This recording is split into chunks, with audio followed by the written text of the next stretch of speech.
गाला के माध्यम से यहाँ के खोले। हेलो हेलो का हाल बा? ठीक बानी लो? आई भैया हम Sunil comedy gram हंकारपुर post Musahari बाजार जिला गोपालगंज के निवासी हैं। सबसे पहले तो जितना भी दर्शक आयल बनी लो, हमार छोट बड़ भाई, हमार भौजी लो, अगल बगल में होते बड़ा दूर दूर ले खड़ा भइल बन लो, हमार बहन लो, सबके स्टेज के माध्यम से एक बार पैर छू के हम प्रणाम करते नहीं। तनी ताली बजा के हमरा के आशीर्वाद दे देबलो। हम कहां से आशीर्वाद के बड़ा भूखाइल है। बढ़िया के आशीर्वाद के दरकार बाटे। और जितना भी हमार गार्जियन स्वरूप बानी लो, यहाँ के हमारी सबसे प्यारा और सबसे हमार बड़ बहन शिल्पी राज जी और हमार बड़ भाई चौहान जी और जितना भी साथ में पूरा स्टाफ बा, सबके एक बार स्टेज के माध्यम से पैर छू के प्रणाम करते हैं भैया।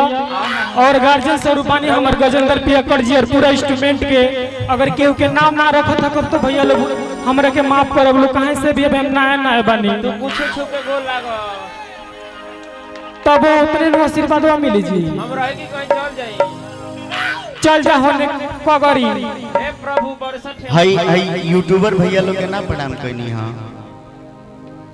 जे सबसे अंतिम में पूजा ला लो उहे खास होला, उहे खास होला लो।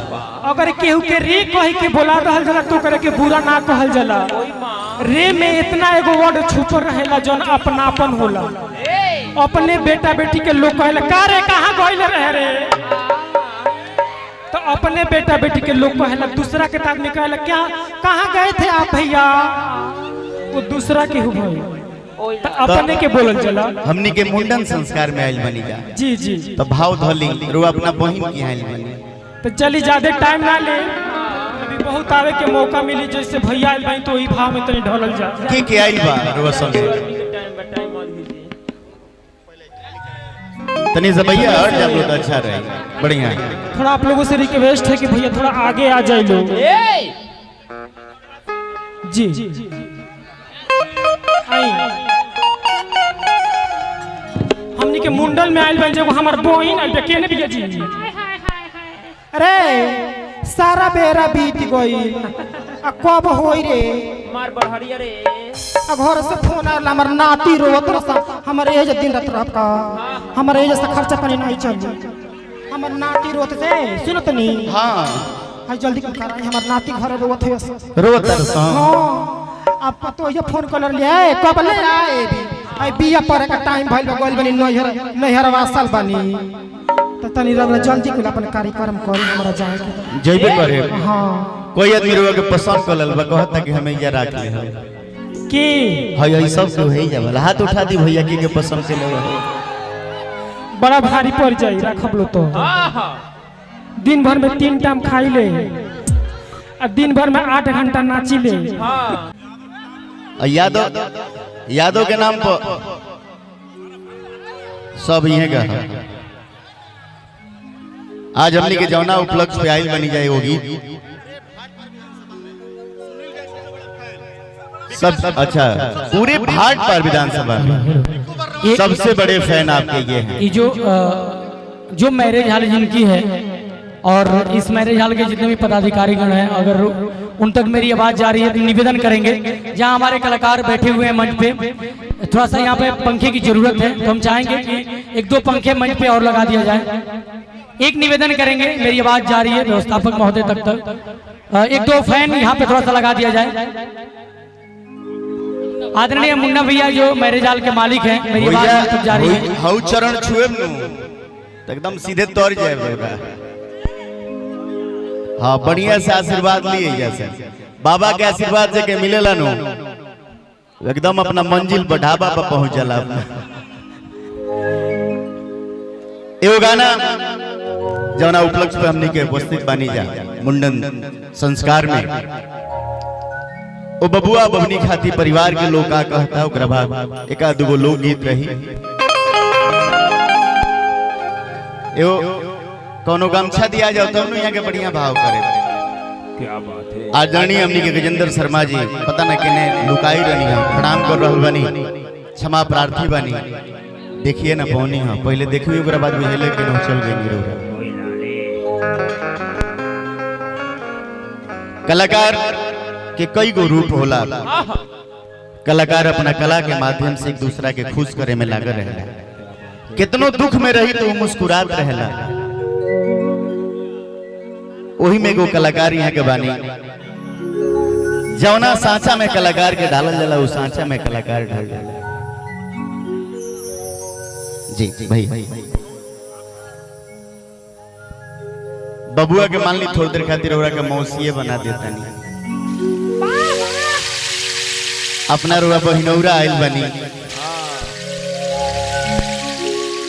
केस उतराता टे रौरे बेटा के बेटी के केस उतराता कोनंगा भाव में रौरा आके कहतनी बड़ी कुल मांगलिक कार्यक्रम होला तब सबके घर के नाचेला झूमेला ओई में रौरो नाचतनी झूमतनी कमालू भैया कौना भाव में आए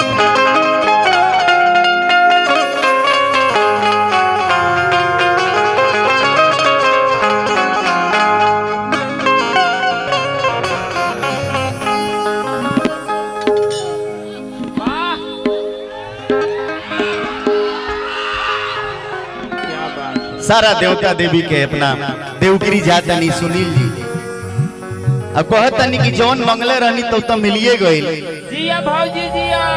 और आज हे माई बबुआ के बबुनी के केस जौन बा उतरा ई भकौती होला।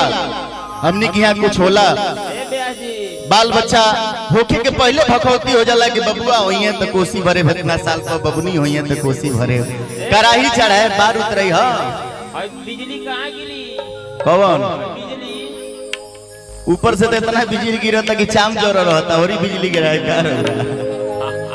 हाई भैया लोग तनिया सा बैठ जाएगा नीचे चल के एक निवेदन है जो मंच पे लोग हैं हम चाहेंगे थोड़ा मंच को खाली कर दिया जाए। बहुत गर्मी बा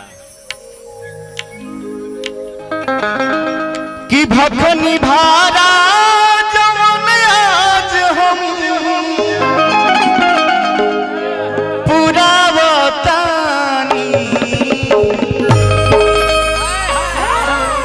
बबुआ के मौसी है अब बबुनिया के मौसी है कहत कि भखनी भारा जवन आज हम पूरा बतानी देवी मैया हो बबुआ के केस उतरवावता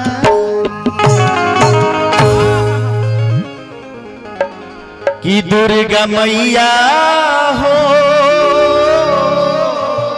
क्या बात है बबुनिया के केस उतरवावता।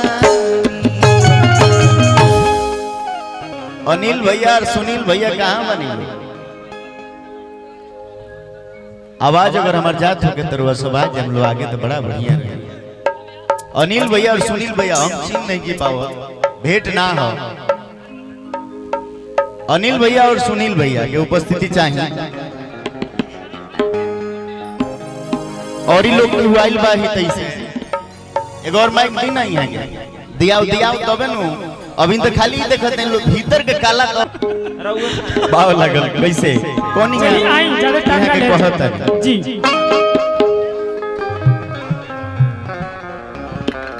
साइड हो जाइए भैया। एक निवेदन है मालूम है। देखिए जिनके इधर रोल में हम लोग परिवार में कि आए हैं। दुर्गा मैया हो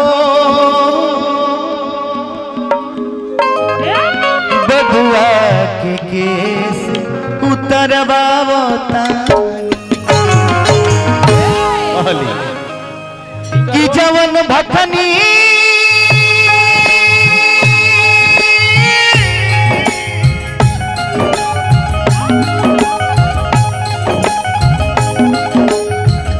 कि जवन भखनी आज हम पूरा बतानी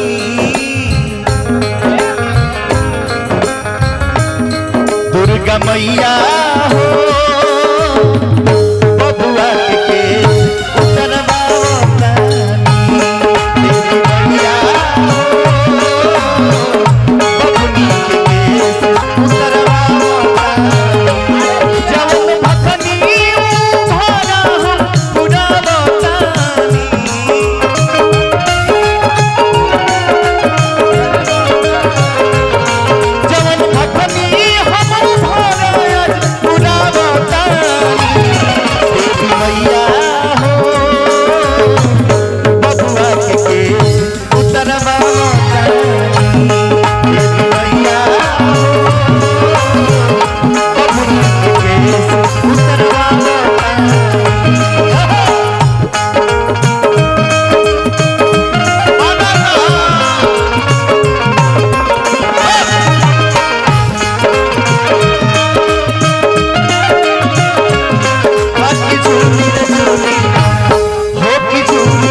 अनिल भैया और सुनील भैया बबुनी आई हेलो बबुआ हो आयांश बाबू लखिया होकर जुग जुग जिया बड़ हो के अपना कुल खानदान के नाम रोशन कर यह माई से जौन बा प्रार्थना बा हरजी बा हो रहा बा भाव लागल अचानक पसार हो मांगे नी आशीष हो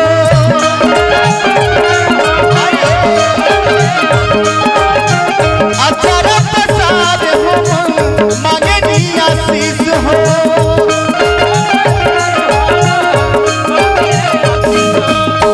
जुग जुग जियस हमारे बबुआ बरिस हो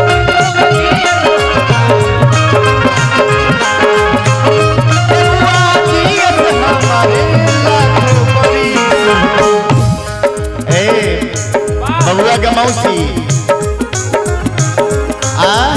तनको माना था नहीं के मानो माई का भी पियो लेके ना ले चले जब अपन माई से दूध पियाई अचारा पसार हो